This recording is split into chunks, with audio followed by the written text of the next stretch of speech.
There is a light bulb burning right now in a fire station in Livermore, California. It was switched on in 1901. It has not been turned off since. 125 years. Same filament, same glass, same glow. Originally rated at 30 watts, it now puts out about 4, barely enough to read by. But the filament has not broken. The vacuum seal has not failed. The bulb has not been replaced. A live camera streams it around the clock. It was built by a man named Adolphe Chaillet, a French-American engineer at the Shelby Electric Company in Ohio. He designed a carbon filament that outlasted everything on the market. When he died, the process died with him. When his company closed in 1914, the method closed with it. 10 years later, the 6 largest light bulb manufacturers in the world flew to Geneva and signed a document. What that document enforced is why nothing like Chaillet's bulb was ever mass-produced again. Everything you are about to hear is documented. Court records, corporate archives, published research. Links are below. The organization was called Phoebus S.A. Incorporated in Geneva in 1925. Its members: General Electric, Osram, Philips, Tungsram, Compagnie des Lampes, Associated Electrical Industries. Between them, they controlled virtually every light bulb sold on the planet. And they had a problem. Their product was too good. The average incandescent bulb at that time lasted around 2,500 hours. The cartel set a new ceiling: 1,000.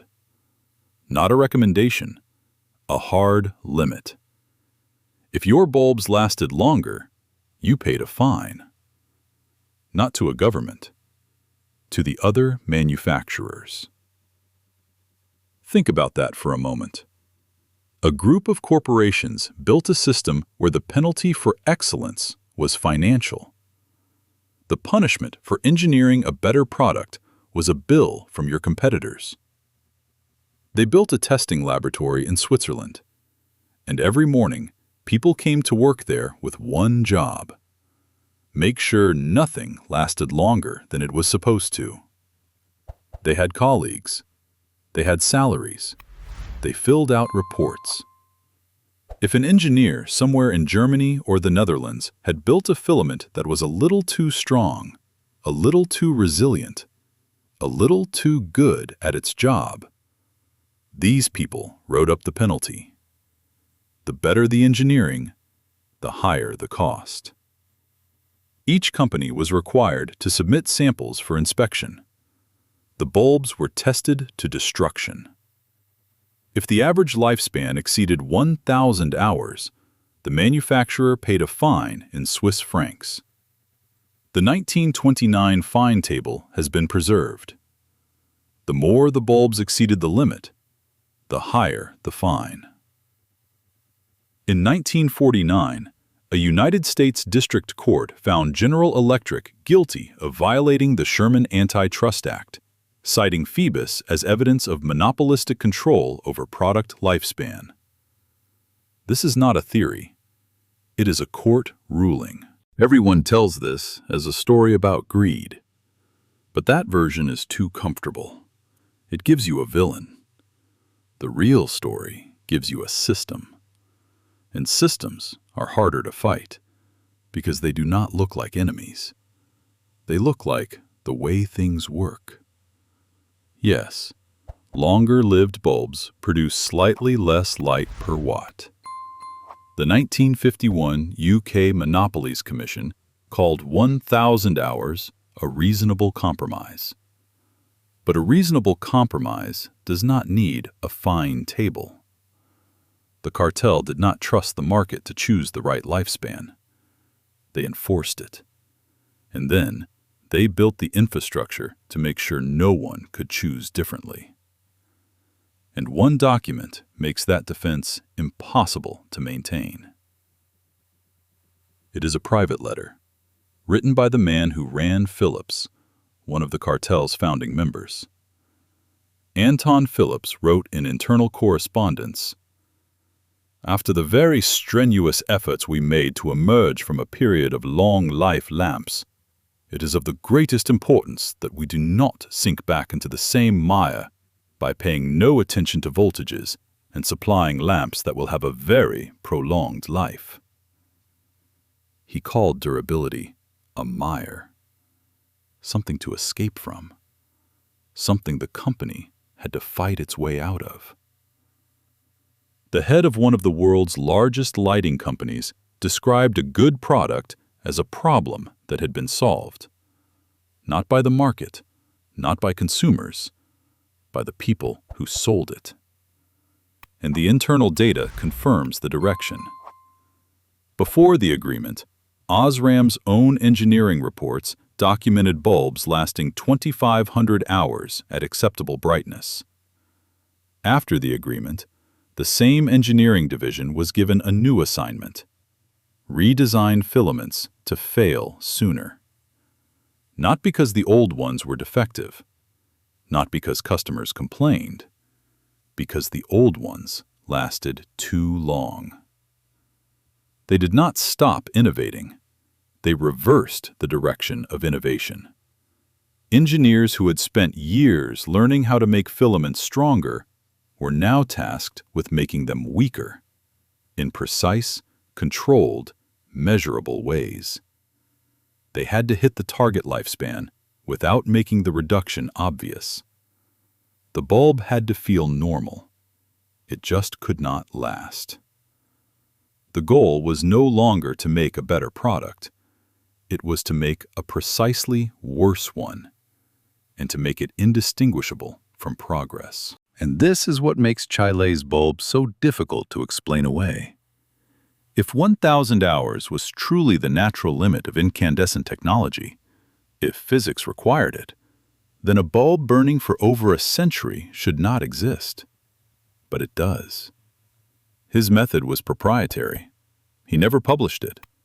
Whatever combination of filament design and operating conditions produced this result, no engineer has formally replicated it. The bulb runs at a fraction of its original voltage, which almost certainly contributes to its survival. But that alone does not explain a century. Something about the way Chaillet built this filament, the carbon structure, the geometry, the manufacturing process, produced a durability that no modern manufacturer has matched, or, apparently, attempted to match. The Guinness World Records has verified the bulb. You can watch it right now.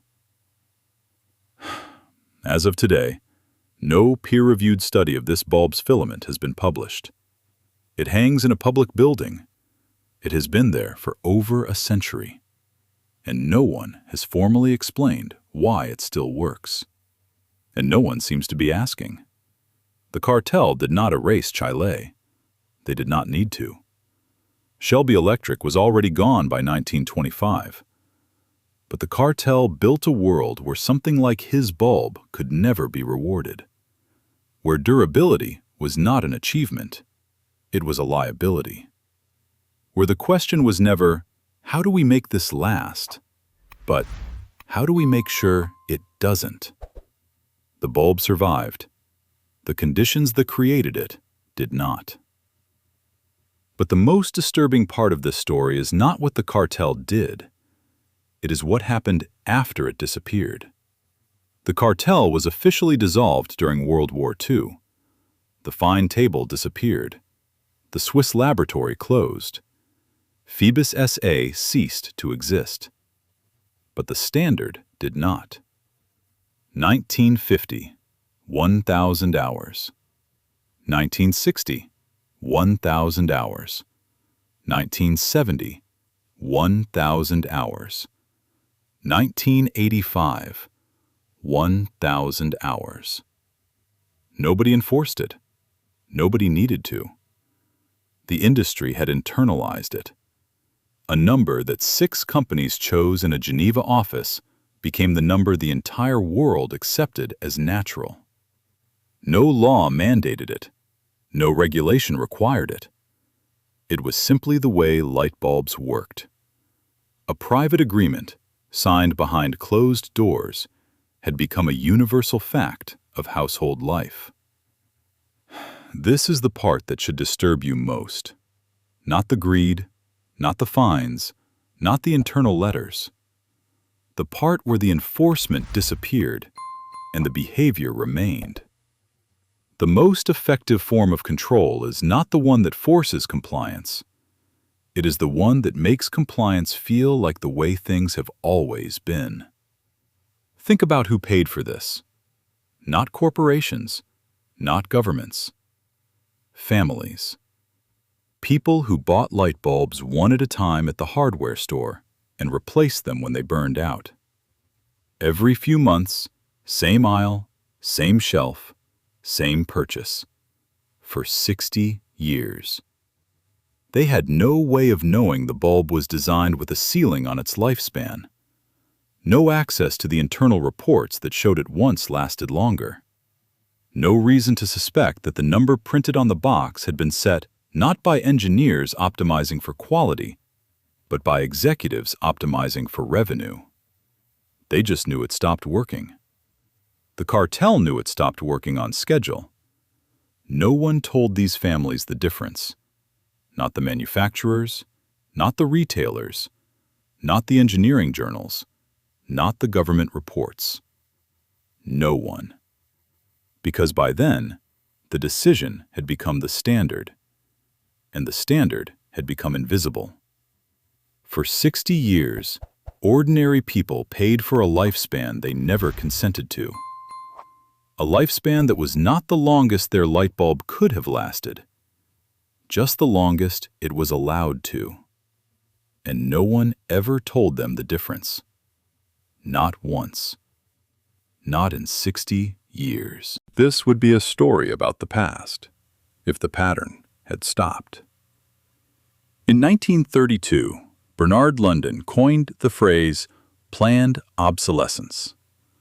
The idea was ignored. The phrase was not. In 2017, Apple admitted to slowing older iPhones through software updates. France fined them 25 million euros. Apple said it protected aging batteries, but they did not tell their customers. They did not offer a choice. Millions assumed their phones were simply getting old. They bought new ones. A century after the Phoebus Agreement, the same logic. Different product, identical outcome. In 2020, printer manufacturers were sued for cartridge chips that reported empty when ink remained inside. Not broken, programmed to lie. In 2024, the United Nations counted 62 million metric tons of electronic waste in a single year. Less than a quarter was recycled. The pattern is still running. Only the product has changed. Every device in your house has a lifespan. Not the lifespan it could have. The lifespan someone chose for it. And you were never part of that decision. You just bought the product, used it until it stopped, and bought another one. The same way families bought light bulbs for 60 years without knowing the number on the box was set in a Geneva office in 1925. And every time something in your house fails just a little too conveniently, you will never know if that was physics or a decision someone made without you. The Centennial light is still burning in Livermore. A camera pointed at it, day and night, streaming to anyone who wants to see.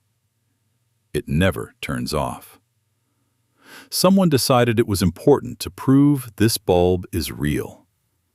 That something this durable, made by one man with one method no one continued, actually exists.